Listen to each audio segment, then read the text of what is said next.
Say what you want about AI, but it's here. And it's helping businesses get more done in a day. Wix's website builder is infused with AI so you can stay ahead. Create a beautiful, functional website just by describing your idea. Track how your site appears in AI search results. Create custom images on demand, or launch an entire campaign in a matter of minutes. Wix gives you AI wherever you need it. Try it now for free at wix.com. When too much work bogs you down, Asana helps you handle it. AI makes it easy to hand off routine tasks and stay focused on important work. That's how work gets handled. Visit us at asana.com. You are about to listen to a new episode of the Redefining CyberSecurity Podcast with Sean Martin. Have you ever thought we're selling cybersecurity insincerely, buying it indiscriminately, and deploying it ineffectively? Well, perhaps we are. Let's look at how we can organize a successful information security program that integrates business culture with people, process, and technology to drive growth and protect business value.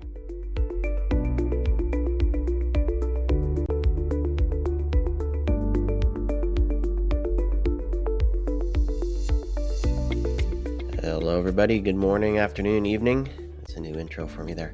This is Sean Martin, your host of Redefining CyberSecurity Podcast, and I'm thrilled to be back on with the one and only Eric O'Neill. There may be others, but you're the one I know, and the one that matters. You've done a lot of stuff. We met through a mutual friend, and we've had a chat with Marco not too long ago, and we had a conversation, I don't know, a year or so ago, perhaps. That's right. And you've been busy, my friend. What's going on? I have. Sean, it's good to be back talking with you again about cybersecurity. And since then, of course, I've got my new book out, Spies, Lies, and Cybercrime. Everything you need to know about protecting yourself from the legions of cybercriminals who are out there just trying to steal our data and our wallets. Exactly. Yeah, we had a good conversation with Marco about that, about the book and the realities within it that you share from a societal perspective and an individual perspective. And today we're going to maybe shift that a little bit and spin it around and look at it from a business perspective, B2B perspective, perhaps even a B2C. Certainly. Yeah, all of that. And and of course I think one of the main things that stuck out in my mind is we talk about this, that cybercrime is a business, but some of the things you pointed to in our last conversation really points to this is really a business, and businesses competing with businesses. So let's get into it. Before we start talking about the impact cybercrime and the dark web and all that good stuff has on the economy and down to ourselves, maybe a brief background of the things you did at the agency and your first book, which we talked about a while back, and then what you're up to now. Certainly. Well, my earliest background is with the FBI. I was an undercover operative. I was tasked with counterintelligence and counterterrorism and mostly operated in and around Washington, D.C. area. So counterintelligence is the science of countering spies, foreign intelligence officers who want to steal everything today from state secrets, which is old school espionage coming after our government, but more often than not, secrets from our businesses, because economies drive policy, economies drive innovation, economies and information that foreign intelligence services can steal from business drives full economies for other countries. And of course, counterterrorism, which is the science of stopping terrorists, which seems a little bit more simple, but it's really not. It's actually more dangerous. Since then, after my final case at the FBI, which is what the book Gray Day is about, that was catching Robert Hanssen, who is the most damaging spy in U.S. history, I was sent undercover in FBI headquarters in the most unique case the FBI had ever run to trick the spy into revealing information that would lead to his arrest. My job was essentially find a smoking gun. And I did. And that's another great story if you want to read the first-person narrative about that story and everything I have to say in my theories on the evolution of espionage from traditional cloak and dagger to what it is today. It's cyber attacks. then read my book, Gray Day, and you'll be an insider into the craziest, most unique investigation the FBI ever ran. And of course, if you like my voice, you can listen to me tell the story on Audible. That's the book, Gray Day. But from the FBI, I left the FBI shortly after that. I was very burned out. I had worked undercover for 5 straight years, never came out of cover. And even in that last case, went undercover as myself, which still boggles my mind. Left the FBI, got my law degree. By then, I was actually going to law school while I was at the FBI, working full time. And I was a national security lawyer for quite some time. Actually still practice law, just sort of part-time compared to what I used to do. Worked for one of the biggest firms on earth, left that firm, started my own company called the Georgetown Group, which is a competitive intelligence and investigative company. A lot of what I did in the FBI, but I get to do it for myself and for fun and for corporate clients who we help empower trust. And since then, I've also started a new company called NeXasure, which is a cybersecurity advisory and risk consultancy. And we do everything from planning ahead of the attack to helping clients who are in the middle of a cyber attack, to helping them come out and keep going without going bankrupt, and everything in between. And I'm also an author. And what I do more than anything else, Sean, and what I was just doing yesterday, I just flew in early this morning from Seattle, is speak. I take stages all over the world, and I talk about cybersecurity, cybercrime, and what all of us can do to protect ourselves, which is what became the basis for this book. Usually what works on stage, I use in books. That way I know that I am telling entertaining stories that capture your attention, that keep you reading, that keep you interested, but also teach you the things you need to know to protect yourself. Yeah, I love that you went there.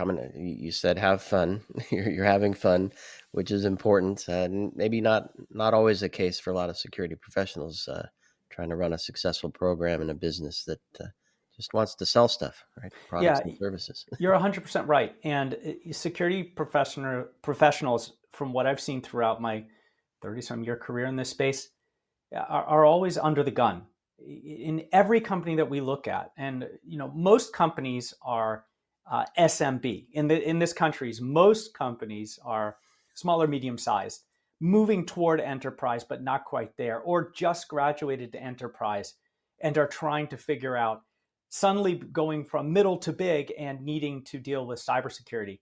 And the security person is often, very often, in the majority of companies in the United States, and I think across the Western world, someone who has a background in IT and is now being promoted to security without the real scalable background in cybersecurity. And this is a company, typically companies can't hire a $300,000 executive CISO. And one of the things that I do personally and with my new company is we come in and we act as a virtual CISO. And that's one way that companies, and there are plenty of people like me, but that's one way companies can scale their security without having to pay for a full-time person, an FTE, that is a pure cybersecurity professional. But those companies who don't do it, those companies who don't find an advisor, who don't deal with the risk ahead of time, in my methodology in the book, the first thing you have to do is prepare, right? Prepare, assess, investigate, decide. If you don't do the preparation, if you're not prepared for the attack that will hit you, it's just a matter of numbers. There are so many cyber criminals out there and so many businesses, at some point you will get struck. You need to be able to take the punch and be resilient. So right now, offensive cybersecurity, hunting the threat, and resiliency after the threat has landed are the holy grail for cyber. Yeah, absolutely. And I mean, it's a bit cliche to say, well, I just look at transformation of businesses, right? The ability to start a company, super easy now because of technology, the ability to connect with customers, not just in one state, not just in one country, right, but across the globe, to have a bunch of services, to connect with a bunch of partners, to build out bigger solutions, there's a lot of value comes with that. I think we take that for granted, and businesses, and certainly security or business leaders, and then the boards that guide them, and investors that guide them, want growth, right? So that's the focus. And I'm looking at this from a marketing perspective right now, where everything is about demand gen and driving pipeline and Right. closing deals. And oh, by the way, we're still human. We still have business connections and relationships. We still have trust. And I think I'm kind of rambling a little bit here, but I'm curious to have your perspective on the transformation we've seen over the last few years with technology and the ability to create business and create partnerships Certainly. with others, that we make those investments.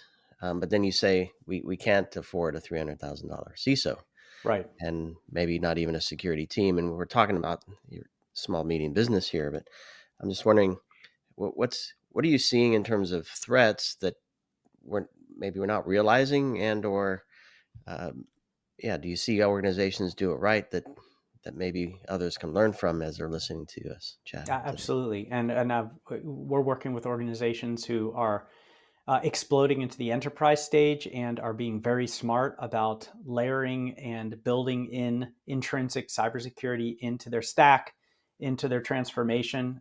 Companies that are moving from on-premises to cloud and are building cybersecurity in smart right from the start. And then there are companies who move too quickly and don't think about it. Or what I see a lot in companies is this idea of, I'm too small, I'm not interesting enough, it can't happen to me, right? And I start the book in one of the early chapters telling a story about how my house burned down when I was in high school. And I come home from school. I pulled out of school early, and I looking at the smoking wreck of my home, and my room was the one that was the most destroyed. The fire didn't start there; it started in the basement and moved up through a duct system and exploded my room out. If I had been there when it happened, I would have been incinerated. So fortunately, I was at school, but I lost everything, and we didn't think it could happen to us. Now, we had insurance; we had planned for it, but we still had to deal with the aftermath of that fire. So it can happen to you. And it behooves everyone to prepare for it. And there are ways to do it without breaking the bank. A good, and now consultancies like mine that do cybersecurity advisory can do this in a very affordable way without having to pay for that full-time person. But the trick is do it early. Don't wait until like I say, don't wait till a pressure situation to examine your cybersecurity. There are too many companies who go through a crucible, an unnecessary crucible. And that is, we didn't prepare for it, and suddenly we're in the middle of a cyber attack. I tell a story in the book of a nonprofit, an NGO, a non-governmental organization, a charity that is working all over the world doing humanitarian assistance. And I'm advising as an outside attorney, actually, and cybersecurity, and helping. And I moved into a role in cybersecurity. And they were hit by a large-scale, massive cyber attack. The CISO calls me on a Saturday morning, and you never want to call. He wasn't even a CISO. He was sort of like the IT guy who was promoted, right? Who had no background in cybersecurity. And he frantically calls me and he says, I think I have a problem. And anytime you hear from your IT person on a Saturday morning saying, I think we have a problem, that's a cyber attack. Attackers love Fridays. They love Fridays before holiday weekends. They know that people don't want to work. They know that people are planning to be on vacation. It might be hard to pull them in, and they launch their attacks. And it was a large-scale cyber attack by a Russian cybercrime group who believed it was their patriotic duty to attack the company because they were performing humanitarian assistance in Ukraine. So to make a long story short, and you can read the whole story in the book. That's the through story from the beginning of the book to the end. But that company hadn't prepared for this attack. And suddenly they were in the center of a massive ransomware attack that was using VPNs to go country to country and shut down their hubs everywhere. And he said, what do we do? And I said, there's only one thing we can do. Shut it all down. And so we went to the executive team and we made a recommendation. They took it because there was no other thing they could do.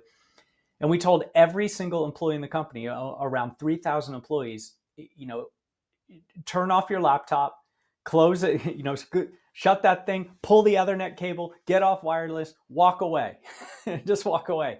And for 2 weeks, all the IT team, this global IT team, and people that had to be pulled in, and cybersecurity advisors and lawyers and everything, and outside remediation company and was install endpoints on every laptop, clean it up, and then finally we were able to find the point that the attacker got in, which is insanely ironic. Got in through a internet-facing help desk server, exploiting a flaw. So they used the help desk to get in, the IT help desk to get in and attack the whole company.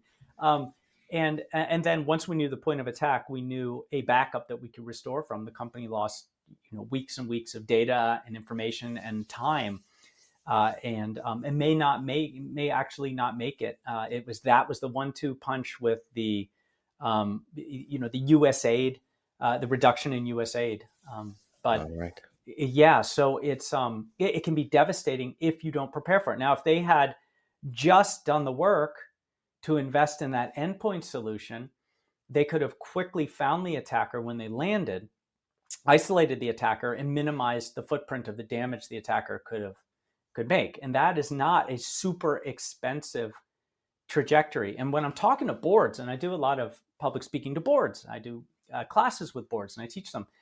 One thing I tell them is you should have someone on your board that at least has some background in cybersecurity. I mean, on every board now, you want to have someone with some knowledge of cybersecurity and someone with some knowledge of law. So you need a lawyer on the board, and you need, even if they're not a practicing lawyer, they have to understand it.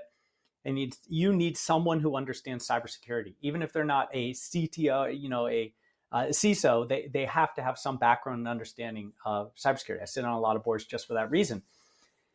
And I tell them, look, the investment is worth it. It's like a 10x investment, because you could spend 1x now to prepare ahead of the attacks, or 10x later in the middle of the fire, to rebuild the house, to figure out how the fire started, to make sure that the arsonist isn't sitting in the basement waiting to start a fire again. And that usually gets them thinking, and willing to do the investment. And the other way that we're selling it now, that we're pushing it, especially for companies, is you have to have that insurance. I mean, if we didn't have fire insurance, that would just been a smoking wreck of a house, and I think my father would have had going into bankruptcy. But the fire insurance at the end of the day saved us. It was still expensive and grueling and painful. Every company has to have cybersecurity insurance, and cyber insurance is very expensive. The actuaries don't really understand how to code it, how to set the limits, and so what we have been able to show with some insurance companies that we work with is, hey, this company is reaching this gold standard for them, because cybersecurity isn't one size fits all. So they're in this industry, they're this far out there, they have this kind of employee and technology stack, and this is the cybersecurity that fits well for them, right? That's going to keep them from being destroyed. And the premiums go down. The cybersecurity premiums go down. So you save money there too. So you can almost recover your investment in cybersecurity just on what you're paying in premiums year after year, if you can avoid the catastrophic cyber attack. And that makes the ROI very worth it to invest in good cybersecurity. Yeah, it's about doing the math and the risk calculations.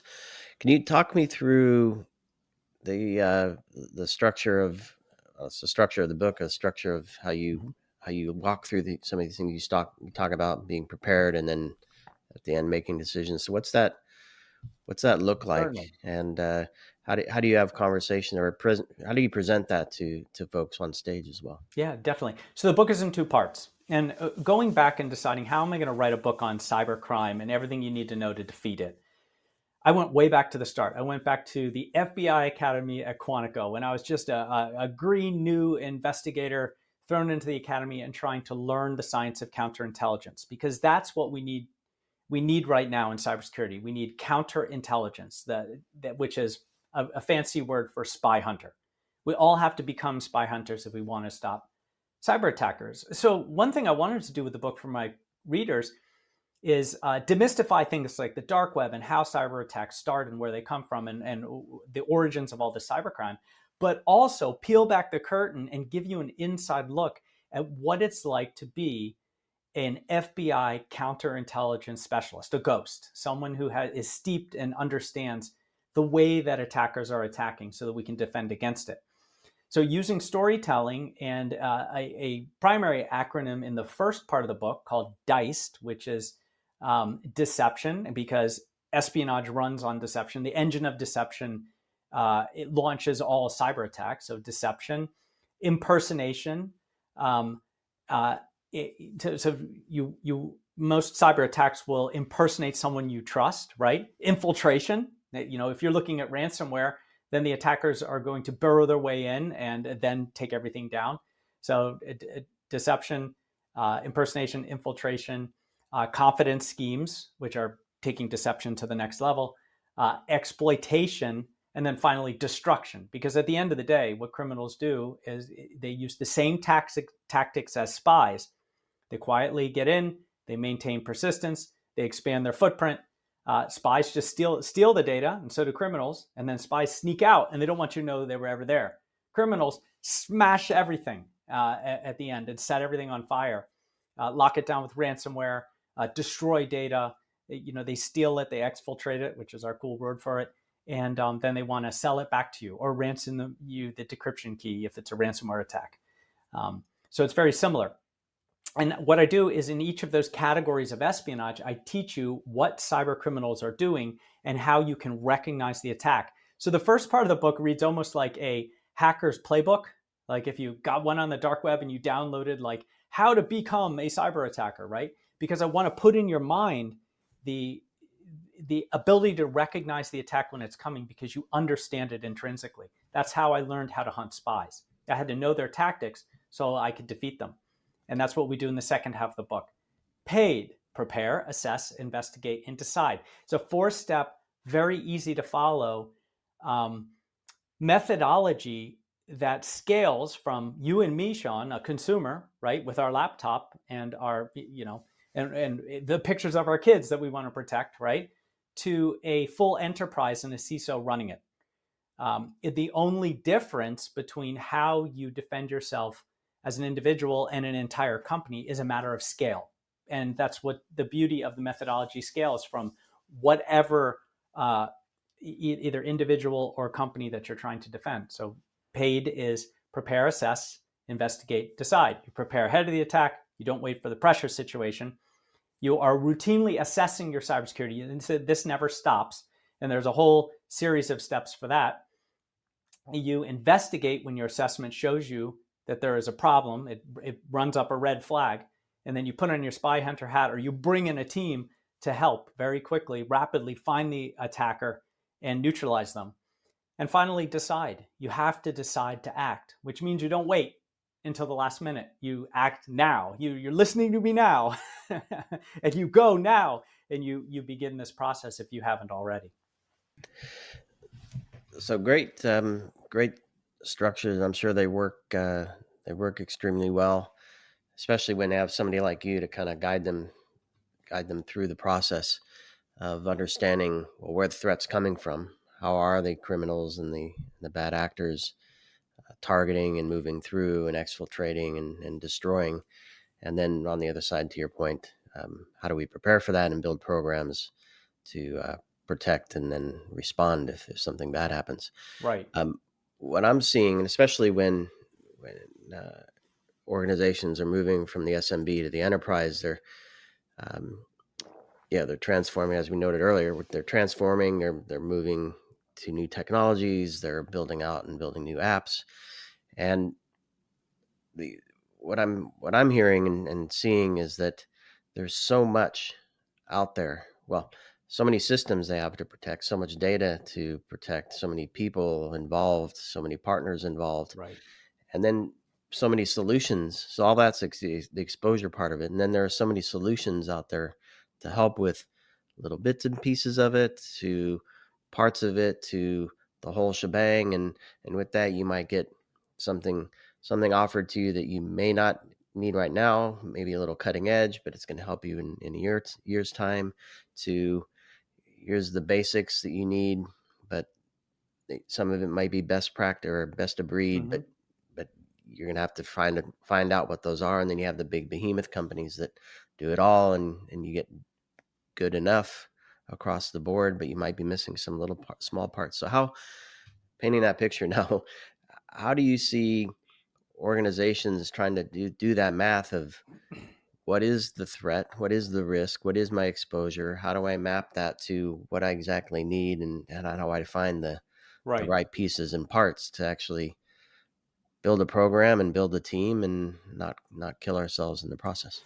Well, that's a great question, Sean, because you're identifying one of the biggest risks that every company and almost every in an SMB and even moving into enterprise, we see it constantly, is putting on themselves.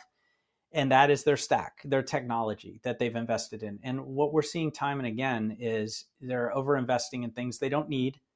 They've got multiple things that are plugging holes where one tool could do all of it. And it's because as they've grown, they've gone to the trade show, they've talked to vendors, they've taken the phone calls, they've been sold on certain technology, and it doesn't all work together. It's not marching and singing together, right? Like a good battalion. And what we do is we come in and we do the first thing we do is a vulnerability assessment. Like, what are your vulnerabilities? Where are your holes? Where are your problems? And we look at the full technology stack. And we have a client right now. It's a corporation that has a company, it has offices all over the country. And as we came in and we did the vulnerability assessment, we saw that they had two partners that were both involved in moving them from on-premises to cloud, doing the same thing, but at cross purposes. So, the first thing we did is put a halt to that, sat down and said, which one are we going with? We don't need to pay both, right? Or maybe we don't go to either. And it just restarted that process.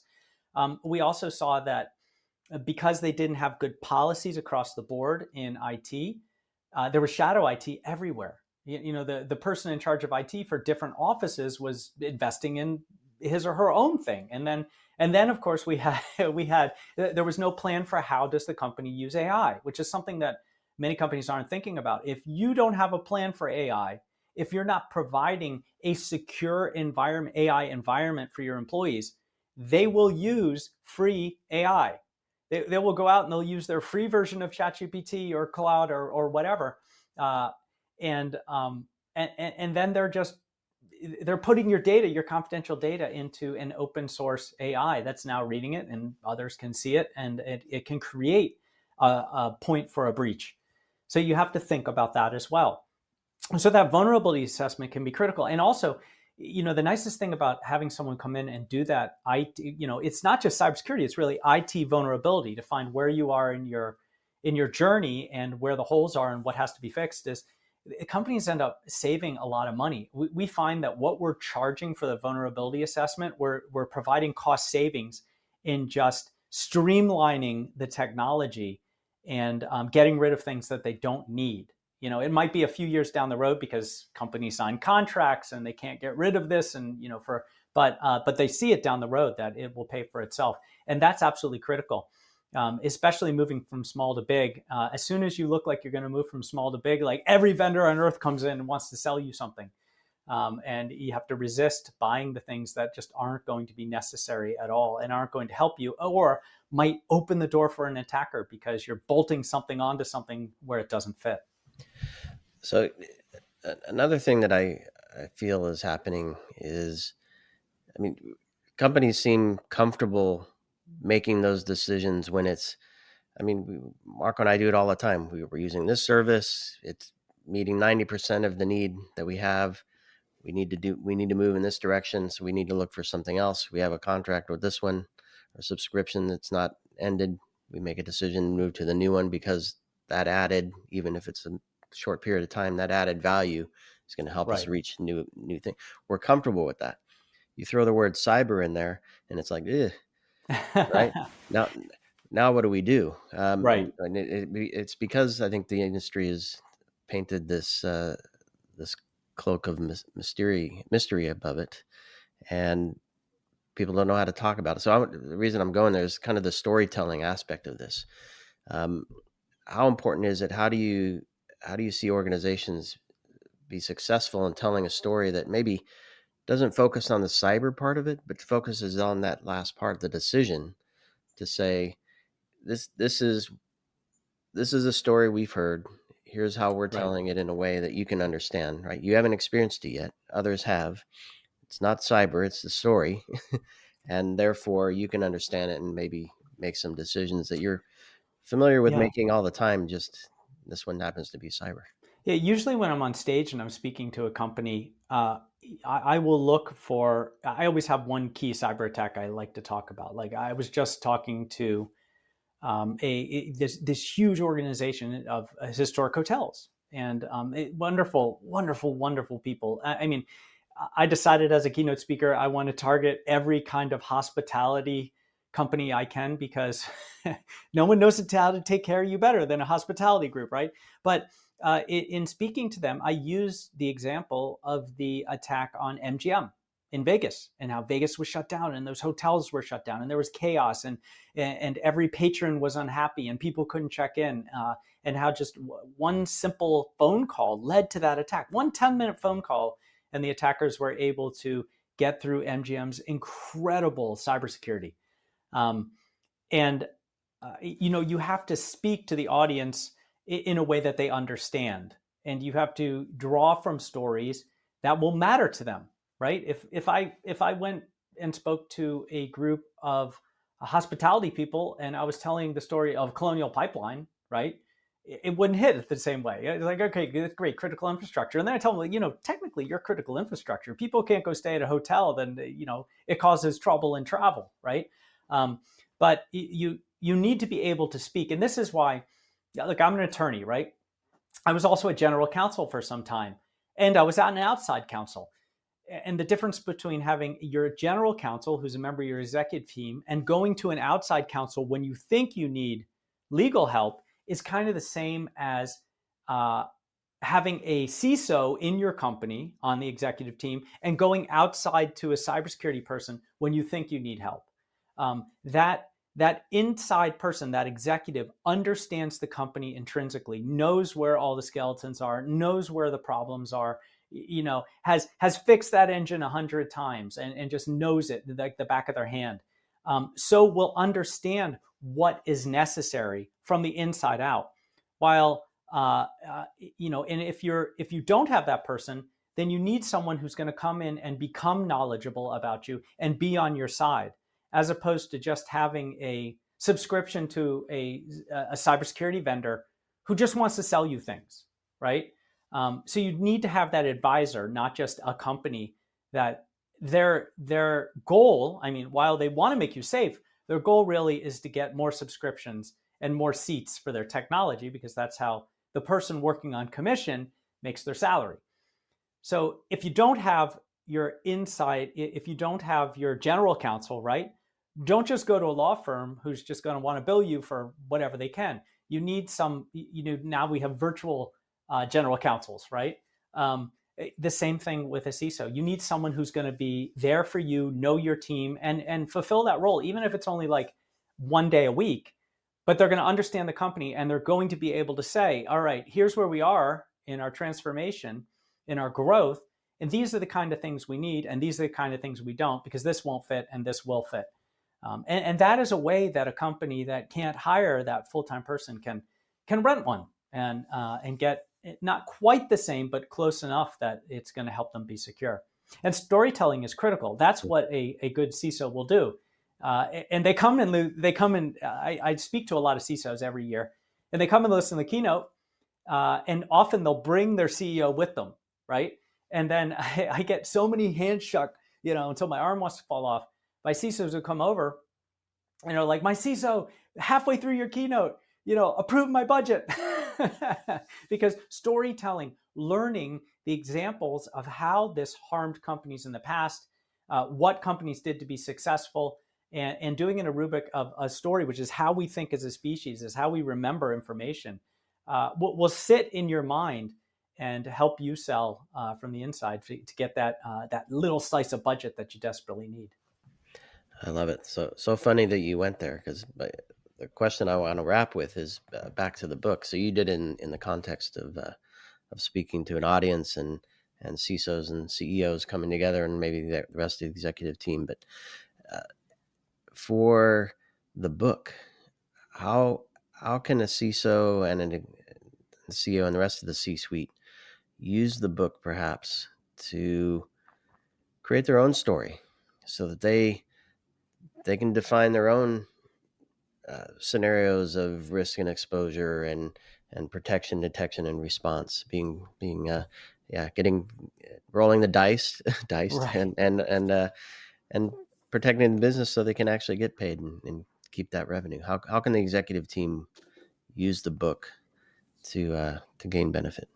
Well, the one thing about cybersecurity and cybercrime and cyber espionage is that it's rocketing forward. It's a train at high speed, and not like our trains here in the US, like a bullet train in Japan, like moving. It's so fast that keeping up with it sometimes can be a full-time job. And so one thing the book will do for a CISO and my companion newsletter is keep you right up to date, right? These are the ways that attacks are happening now. This is what you need to know about today. So that you know what to talk about when you're sitting in front of the executive team. You have examples that you can draw from. You can say that this is happening. Here's the size of the dark web. Here's the size of cybercrime. $14 trillion a year in cybercrime and growing. By next year, right now it's the second largest economy on earth. By next year, it might be the second largest economy on earth. That's a huge market share of bad guys. And there are only so many companies. There are lots of companies, but there are lots of bad guys. They just play the odds. We're going to get attacked, right? And then from there, the second part of the book, once again using stories, provides examples and toolkits that you can use to deploy in order to say, look, this is what I think we should do. We're in the planning stage now. We need to do a little bit more work in assessment. And here's an idea of a tool we could use. Here's a way that we need to think. And maybe we need to bring in some help here, and I need a little bit of budget. But the book will teach you how we're going to use a little budget, but we're going to save money on insurance. We're going to save money on getting rid of technology that we've deployed that we don't need. That's really expensive. Do we stay on-prem? Do we move to cloud? How do we defend against ransomware? But most importantly, also, it will give you the story you need to tell if you're trying to get that budget as the person in charge of security for your company, about the incredible damage that can happen if you are under the siege of a cyber attack, if that fire is set and burning around you, because it's just not, it's not worth being, what is the saying? Penny smart and pound foolish, right? Something like that. Just to save a penny, you throw away the whole bank account. So it will give you the ammo you need, the ideas, the storytelling to sell your executive team and your board on the need for enhanced cybersecurity. And hey, get your CEO a copy. Yeah, exactly. Have him read it. Yeah, after he reads the book, after he reads the first half of the book, he'll be coming to you and saying, "How much more budget do you need?" There you go. Yeah, and you're speaking my language. One of the earlier names of this podcast was The Business of Security. And I still have in my mind this utopian vision that security can really help shape the business. And you're talking about it in the context of you're spending money on tech you don't need, and it's adding complexity, and it's leaving you further exposed. And just that decision alone, security helping the business make those decisions, can save money. Absolutely. And save money, and in the process, make it safer and perhaps even more nimble and scale faster and make more money. And obviously the goal is to do that and then protect it. So you're speaking my language there, Eric. It's always a pleasure, my friend. I could talk to you for hours. I have a lot of different things I'd want to dig into here, but we'll leave folks with this story, and perhaps you can come back again soon, and you can talk some more. I want to talk about competitive views. We look at our competitors, but we don't look at cybercrime, cybercriminals as our competitors necessarily. Anyway, lots of stuff in my head. I'm going to leave it there. Eric, show the book again. Spies, Lies, Cybercrime. And Gray Day was the other one. And ericoneal.net to connect with Eric. And of course, I'll put links to all that stuff. Perfect. To the book and your website, and they can grab the newsletter and connect with you. And who knows, maybe I'll see you in person at an event somewhere. Yeah, definitely. Well. I'm sure we'll run into each other at one of these big cybersecurity conferences that spring up all over the world as it becomes more and more necessary. And I should also say, if everybody liked hearing my voice and you think it could help you get to sleep at night, you can download the Audible version if you prefer to listen to your books. And I recorded that myself. Look at that. Fantastic. Well, Eric, it's a pleasure seeing you. Thanks for taking the time. Congrats on the new book, and continued success for you and the team, and ultimately for all the people that you're helping with your words and your stories. So, and thanks everybody for listening, watching this episode of Redefining Cybersecurity. Stay tuned for more. I have lots of fun stuff lined up, and check out the newsletter as well. The Future of Cybersecurity. I'm musing on all kinds of things. AppSec is the current series I'm working on. So, thanks everybody. Thanks, Eric. All right. Thank you, Sean. We hope you enjoyed this episode of the Redefining Cybersecurity Podcast with Sean Martin. Please take a moment to rate the show and leave a comment. And remember to share the Redefining Cybersecurity Podcast with your friends, family, and colleagues. Come back for more conversations and follow Sean Martin at seanmartin.com as he continues his journey towards redefining cybersecurity.